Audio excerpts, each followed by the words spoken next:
आजकाल बघा पैठणी साडीवरती असे ब्लाऊज पीस येत आहेत वर्क केलेले आणि ते कसे शिवायचे ते मी तुम्हाला दाखवते। तर गळा वर्क केलेला आहे। आता याला एम्ब्रॉयडरी आहे म्हणून मी थोडासा लहान करून घेते। थोडासा आकार मोठा असल्यामुळे आपल्याला लहान करून घ्यावा लागतो। तर लहान करते वेळेस आपण असा दाब टाकून लहान करून घ्यायचा थोडासा।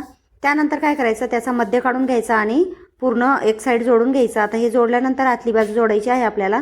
तर आता इथं जोडते वेळेस मी काय केलेलं आहे, 6चं शोल्डर घेतलेला आहे। नंतर थोडंसं कट करून घेता येतं, पण गळा लहान झाल्यावर मग परत काय होतं, एम्ब्रॉयडरी चालली जाते। त्यानंतर आता इथं काठ उरलेला आहे, तो काठ मी थोडासा खाली लावून घेतलाय कारण प्लेन वाटत होतं आणि मागचा गळा अशा प्रकारे तयार केला। आता आपल्याला काय करायचं, गळा तयार झाल्यानंतर बाहीला जोडायचा आहे। तर बाहीला जोडते वेळेस काय करायचं, बाहीचा मध्य काढून घ्यायचा आणि मग जोडायला सुरुवात करायची। कारण मध्य काढला की मग काय होतं, व्यवस्थित दंडावरती येतो तो मध्य आपला आणि जोडायलाही सोपं जातं।